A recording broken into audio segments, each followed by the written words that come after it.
had the shadows hitting it in the afternoon. This is another overhaul, the 1968 Gatun overhaul. It's what these men are doing is they're drilling holes in the wall of the chamber so that they can put in bolts to hold the rubber bumpers in so the ships won't rub aside on the side of the wall. And it was a very dramatic scene. I thought, looking at it, I don't know whether I captured it or not, but it was quite dramatic and compositionally beautiful. A series of houses and scenes from Toboga. This is some Toboga houses. And again, down below here are more Toboga houses, just the roofs of them, showing Tabagia in the background and Farallon Island off to the right in the ocean. And some houses were tin, some houses were tile. Up till around the 70s, they had sailboats, working sailboats in Panama, and then now they're all gone. Motor power has taken over. But this was one of the sailboats, and he would anchor right out there off of Toboga. And so I painted him there one day. And this is another group of houses on Toboga that I painted in watercolor again. I really enjoy painting watercolor and oil, but watercolor seems to give you a fluidity work. Now this is Jerry Coffee, and my name for it was Coffee and the Amberjack.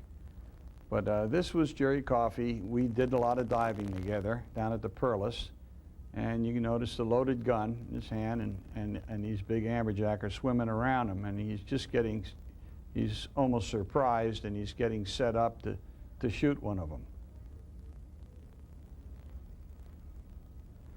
This pencil sketch is the long line, which I did a pencil sketch before I did the painting, and it's just trailing behind a guy in front of you who's pulling a float, and that we used to call it the long line, and that's Jerry Coffee again. This is halfway across the isthmus there on a Transismian. There was a house that used to fascinate me. So one day I went out there and I did this watercolor of it with all its clothes hanging and the banana trees and the tin roof and the whole thing. So that ended up to be a house in the jungle. Now this painting here is a watercolor again. That is a sample that I did. I showed the kids when I was teaching high school. I'd take my paints, or that was just a paint box that we had in school, and I would paint and show them how to do watercolors, and that's an example of one of them.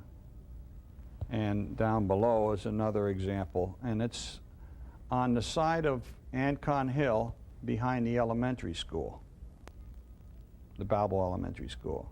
These two are some watercolors that I did back in the 70s of the shrimp boats that were in the bay in Panama. They used to anchor the fleet there, and so they made a good composition, so I painted some of them. And this is a scene that is seen a lot of times in Panama. To this day, the coconut vendors on the street with their push cart with his name, I don't know, La Perla or something, and his straw hat on, and in the afternoon with the dark light behind in the houses, and it's You see that sometimes they're filled with coconuts, sometimes they're filled with everything in the world, you know. This was an imaginary scene that I say imaginary is that I used my imagination and painted a scene on Gatun Lake. And that's from what I'd seen of it. I took it in my mind home and painted it in my studio. And in this one here, it's a lone fisherman sitting out in his boat, his cayuca, he's anchored. And I didn't want to show the horizon. I just wanted to show the bands of shadow coming across from the clouds and the light hitting the water. This is a pollera scene of a man and a woman dancing, and he's got his hat over her head, and they're going around in a circle, dancing. She has her dress skirt up, and she's moving her skirt lively back and forth. In the old days, when we were kids, when I was a kid, they used to pull the nets in at Santa Clara, and they stopped doing it. They don't do it anymore. And this was the last painting I did. I got of the last, one of the last times they did it. And that's back in '77. Sometimes I would go out in the jungle and I would paint the trees and the foliage around them, and just to do it. I just like the color and the composition. I always enjoyed painting jungle scenes. This is a girl dressed in a montuna from Oku. She's in repose. She's sort of thinking maybe about the next dance, or maybe about home or whatever. And this is that afternoon light in Panama, and it's shining through the dresses, and it's gilding the tops of the tembleques that the women are wearing in their hands and their coats, what have you. And it's a circle that goes around, and it's the edge of it where the man is. There are more figures here. This is a fair in Oku with the girls carrying baskets full of fruit. Everything is decorative. The cloth products, whatever, and they just parade, and some of them dance. In this scene, there's a woman in her pollera is helping another girl in her pollera. She's helping fix her hair, fix the tembleques in the hair. And the tembleques are, many of them are red snapper scales, because they're large, dried out and cleaned, and ringed framed with gold or other material. And they're on pins, and they put them in the hair. This painting here is a man in a cayuca heading out to sea, no different from when I painted them back when I was a kid.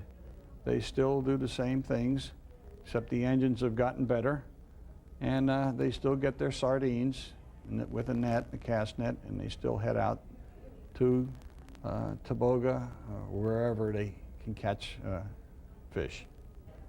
And this painting here is another jungle. It's a watercolor, and it's one of the piva palms. And it's done dramatically because I put a lot of dark in there to bring out the lights. This is one of my first bronzes that I ever did. I cast myself. It's two guys pulling in a big jewfish, and it's a scene that I saw one time off of Saboga Island, except it wasn't as gentle what I saw. There were sharks eating on the other end of the jewfish, but they settled for half. This is just a small head of a pollera, a bronze, that I did a long time ago. This is was my best friend, Juan. I went out in the jungle with him, I went fishing with him, I went everywhere with him. He's dead now, but I did a Raspal man having him pose when he was alive, and you can see all the bottles and the ice and the carnation milk and the cups and the shaver and what have you there. My grandfather was an artist on my mother's side, and before him, it loved art. When I finished from high school, I was 17th in my class from the bottom, and I didn't have a very good standing. I just couldn't get it through my head, mathematics or anything else. But I decided I was going to go to college, and they got me in the Canal Zone Junior College, and I messed up there. So I was off. I dropped out of school. Well, my dad, I got in a little trouble in Panama, you know, like all of us did. We did this and that, and you know what we did. Anyway, got in a little trouble, and my dad, he had it. So he said, he met me one day while I was walking down the street, and he picked me up in a car, and he took me out to Diablo Mess Hall, and I knew something was up. And he pulled a piece of paper out of his pocket while we were having a cup of coffee, and he said, "Why don't you just sign right here?" And what it was a volunteer for the draft. And so I signed it, and they drafted me, and I didn't pass the physical because I had asthma. Well, my father went crazy, and he poor man. Anyway, my mother said, "You get my paintings, my paints, and you get my easel and all my palette and paints, everything, canvas, the whole thing, and you get out there, and I want you to paint a painting. Take the car and go." I said, "Ma, I don't want to do it." She says, "Go." So I went out there, and I painted a painting. When I got back, she said, "Well, how did you like it?" I said, "I loved it." And that was the start of it. She says, "If you go to art and take art, go to school and take art, I will put you through college," which she did by selling encyclopedias and insurance. And that's how I got started. And once I got started, I couldn't stop. It was like a sickness. I had to get out and paint all the time, and that's the way it is to this day. And I fell in love with it, and I never fell out of love with it.